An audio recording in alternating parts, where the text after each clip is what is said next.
All right, so today is hat day, and Miss Gamella switched her hat. Can anyone guess whose hat this might be? That's right, it's Brandon's, because he's a firefighter. All right, let's get started with our second chapter.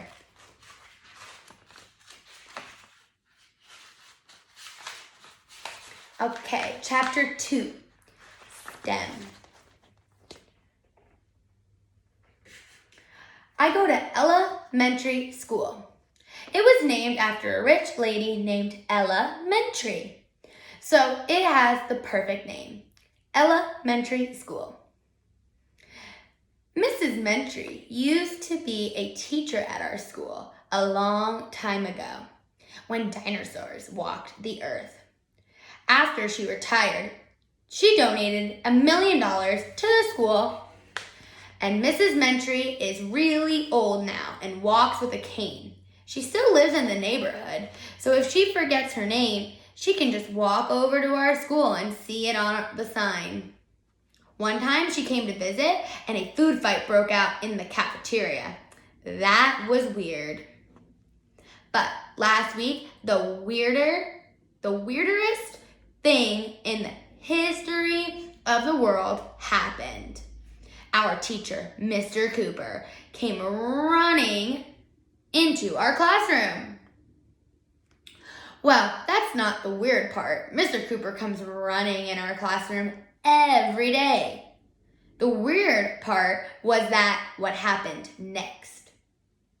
A meteorite crashed through the window, smashed into the whiteboard. A giant fireball knocked Mr. Cooper onto the floor.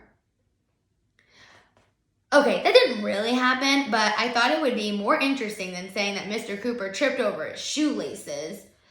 That's what actually happened. Mr. Cooper thinks that he's a superhero, which is why he wears a cape all the time. Only superheroes wear capes. Nobody knows why, but that's the first rule of being a superhero. I'm okay, Mr. Cooper said, jumping to his feet. Let's start our day, shall we? Turn to page 23 in your math books. I hate math. Why do we have to study math? Isn't that why Benjamin Franklin invented the calculator? Luckily, we didn't have to do math, because at that moment, an announcement came over the speaker. Oh, wait. Benjamin Franklin did not. He died over 150 years before we had calculators. All classes, please report to the all-purpose room for a surprise assembly. Ooh, surprise assemblies have the perfect name because you never know what's going to happen in there. It's like opening up your birthday presents. Not again, groaned Mr. Cooper. Okay, Pringle up, everyone. We lined up like Pringles and walked 1,100,000 miles to the all-purpose room, which we call the all-porpoise room, even though there are no dolphins in there. I wish there were dolphins in the all-purpose room, though. It would be like SeaWorld, but the all-purpose room is just a big room with a bunch of chairs and a stage. We had to sit boy, girl, to make sure that we wouldn't talk to anybody we liked. I had to sit next to little Miss Know-It-All, Andrea, and her crybaby friend, Emily. Ugh, disgusting. Everybody sat down. Mr. Cooper told us to sit up straight. So we had to sit down and sit up at the same time. That was weird. I couldn't wait for the big surprise. We were all glued to our seats. Well, not really. That would be weird. Why would anybody glue himself to a seat? How would you get the glue off your pants? You'll never believe who walked out on the stage at that moment. You probably think it was our principal, Mr. Klutz, but it wasn't. So, nah, boo-boo on you. It was our science teacher, Mr. Docker. He's weird. Mr. Docker has a car that runs on potatoes. You can read about it in a book called Mr. Docker is Off His Rocker. But now, let's listen to this. Good morning, elementary students, Mr. Docker said. Do you kids know what STEM stands for? I'm going to pause. Do you guys think you know?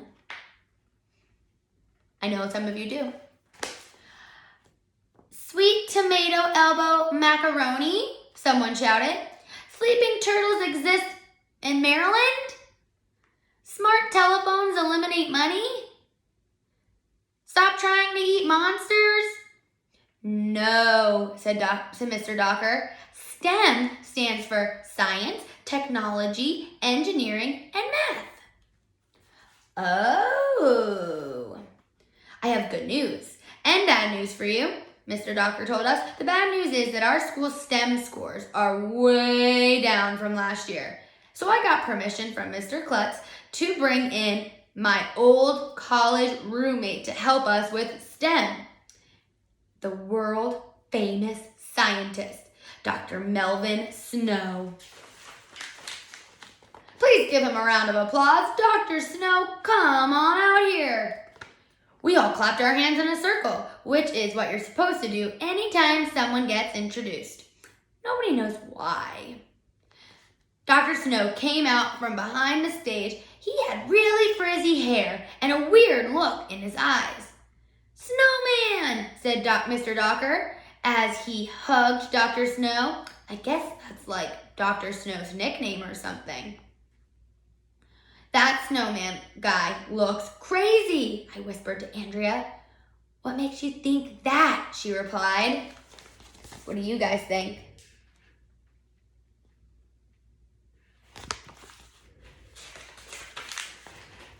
Look at his weird frizzy hair, I told her. Nobody who has wild frizzy hair, they're all crazy. You shouldn't judge people by the way their hair looks. Arlo, Andrea told me, you're just stereotyping Dr. Snow. How can you type on a stereo? Arlo, I was beginning to think you had matured, Andrea told me, but I guess I was wrong. When are you going to grow up? In about 10 years, I told her. When are you going to grow down? Andrea rolled her eyes, so I knew I won the argument. At that point, the weirdest thing in the history of the world happened. The snowman took a balloon out of his pocket and blew it up. Then he tied a knot in the end. Watch this, he said. If I rub the balloon against my head, it will stick to the wall. Your head will stick to the wall? I asked. No, not my head, he replied. I'm going to stick the balloon to the wall. Oh, that's different. The snowman rubbed the balloon against his frizzy hair. Then he put the balloon against the wall, and you know what? It stuck. Just like he said it would. Everybody went, wow, which is mom upside down. Rubbing the balloon against my hair added electrons to the surface of the balloon, said the snowman. So, the wall was more positively charged than the balloon. That's science. Does anybody have a question for Dr. Snow? Asked Mr. Docker. Yeah, I said. Why would anybody want to stick a balloon to a wall? For the fun of it, replied the snowman. Science is fun. Any other questions?